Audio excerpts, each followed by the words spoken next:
everything that you've asked for. So spinning there in this vibrational reality is a full version of everything you want. All the money, all the bodily conditions, all the feelings in relationships that you want, all of the material objects, everything is queued up vibrationally. And don't scoff at that, because everything that is manifested, including your earth spinning in its orbit, spun in a vibrational reality first.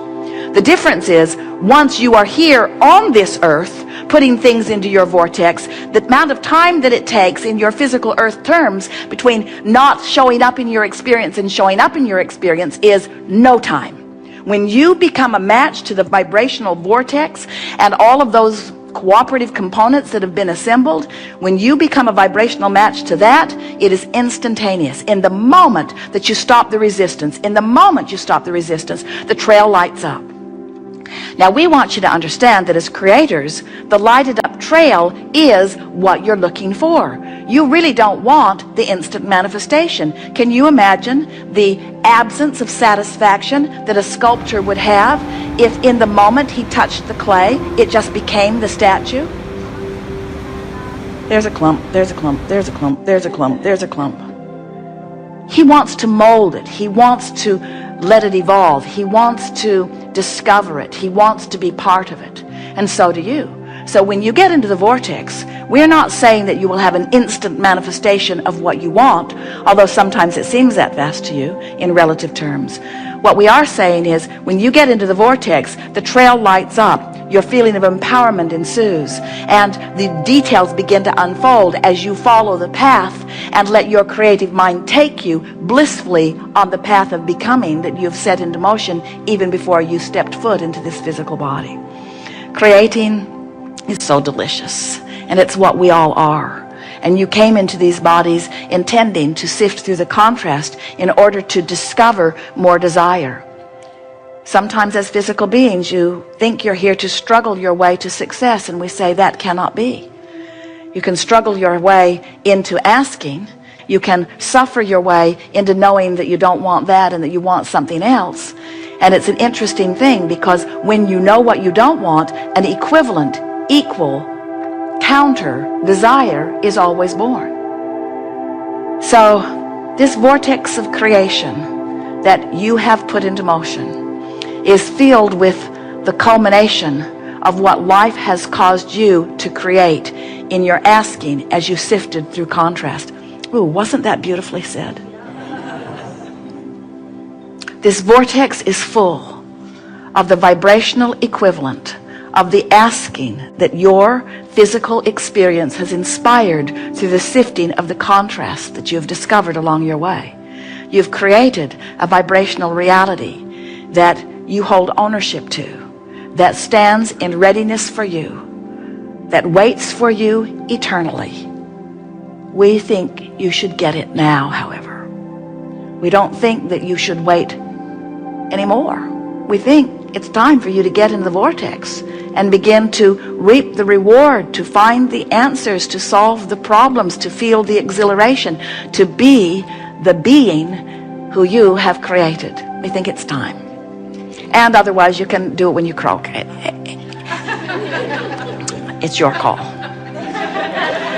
We're eager to talk with you about anything that is important to you. It is our desire to coax you into the vortex. In other words, we just laid a really good new basis to understand this question in a new way. You're going to feel it in just a moment here. So if it is true, and it is, that as a problem is coming into focus, a solution is too, then isn't it equally true that as a solution is in focus, that an equal problem is in focus too? In other words, have you ever seen a sound wave or a light wave or any kind of vibrational wave? There's two sides to the wave, aren't there? In other words, the wave, it has an equivalent. It can be small and it can be large, but it's equivalent in either case. So when you knew what you didn't want, and now you know what you do want, so life is moving forward. Now, maybe on another subject, you're more focused on the negative side of the wave than you are the positive side of the wave. So maybe you've tuned yourself negatively. Let's back up. Here'll be an easier way to hear it. You can't set your radio dial on 6:30 a.m. and hear what's being broadcast on 98.7 FM. Frequencies have to match up. The transmitter and the receiver have to be in sync. So let's say that you have several subjects that you are focused upon, and on one particular subject that you've wanted a lot about, you now have managed for a little bit of time to focus more inside the vortex, and so now things are moving along for you in a better way. But because you're not really yet completely at one with maintaining your inside the vortex vibration, occasionally you slip off into another vibration, and when you do, you now have access to the other side, the not good feeling side of that wave. Doesn't that make sense to you? A lot of times people say, I'm afraid to let myself want something because I will be so disappointed if it doesn't come. Well, what that is that's an awareness that I want that and I don't want the opposite of it. But the fact that I really, really, really want it means I really, really, really don't want the opposite of it. And frankly, I was happier when I sort of wanted it and sort of didn't want the opposite of it. When I sort of wanted it, then I could be sloppy in my thinking and it wasn't painful. But now I really want it when I'm sloppy with my thinking. It's painful. And that's what makes people say, I'm waiting for the other shoe to drop. As if it has to go bad. I just know it's going to go bad. It always goes bad for me. And we say, it depends on where you're focused. The potential for wondrous or awful things is yours in every moment. And it all depends on where you've trained yourself. So now, think of different people you know, or different segments of society that you know, and think about what their waves are like. In other words, there are some people that don't let themselves dream big ever,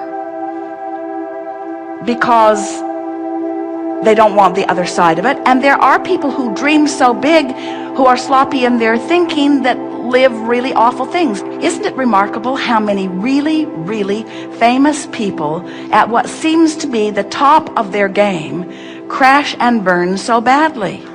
And doesn't it make sense to you now that you understand the wave? So then you say, okay, I sort of get this. And I've decided not to be a deliberate creator after all. I'm going to play it safer.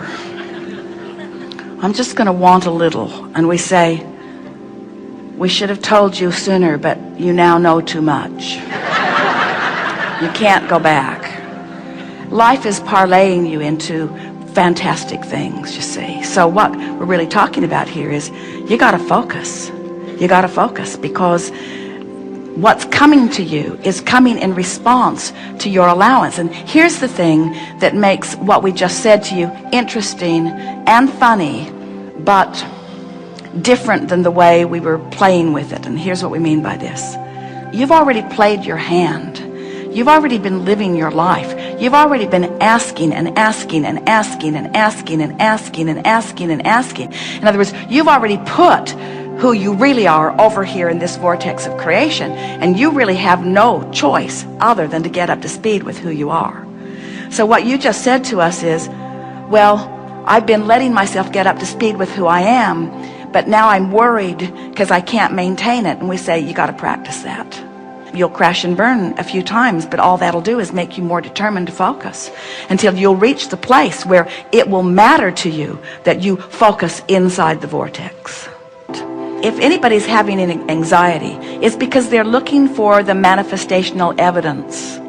And this is a really good idea for you to hold relative to where you're at. This is the precise piece that will soothe this for you.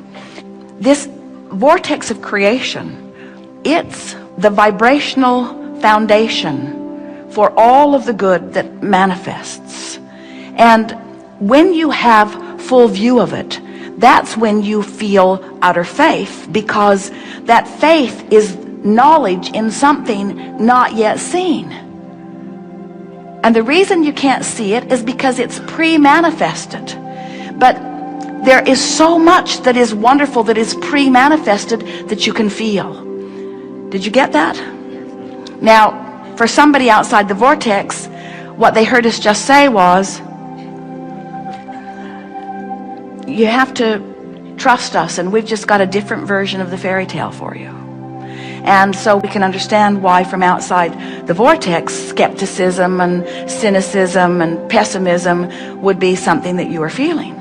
But if you can accept the reality of this vortex of creation, and you can realize that when your friends and family and well-wishers are coming to you, you can't give them the evidence yet, but you can give them your emotional, vibrational version of it.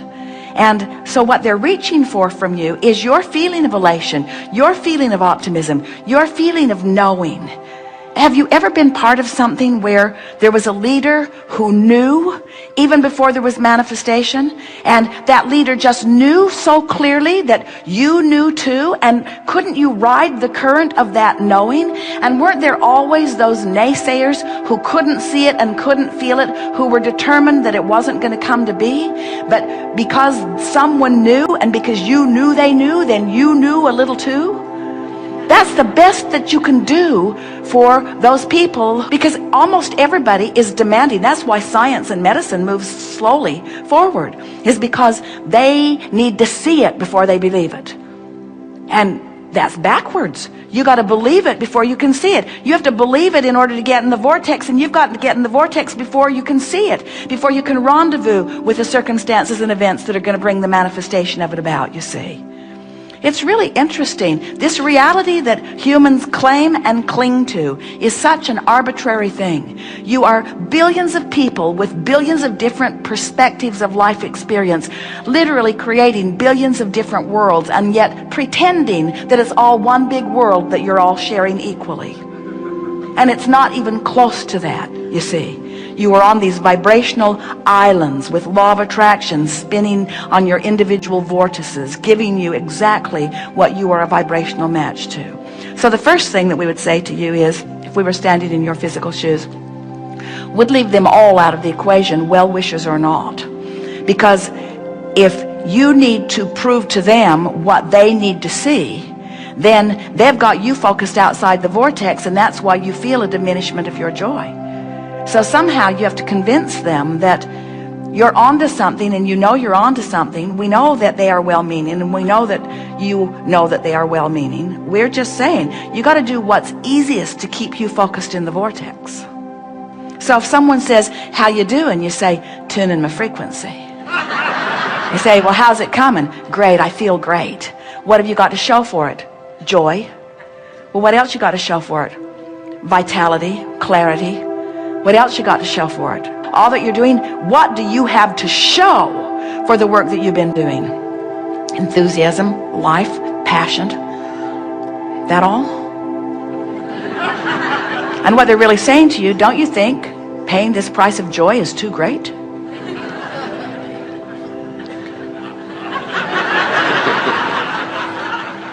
Someone might even say to you, well, you seem really, really happy, and you seem like you've got the world by the tail, but I don't see any evidence of well-being in your life. And you say, wait, everything I want is because I think in having it I will feel better.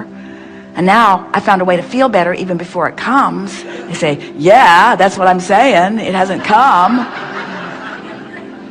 What a lot of people on this path say is, all the things I thought I needed to manifest in order to be joyful, I felt joy before they manifested. But then they manifested. In other words, they can't not come.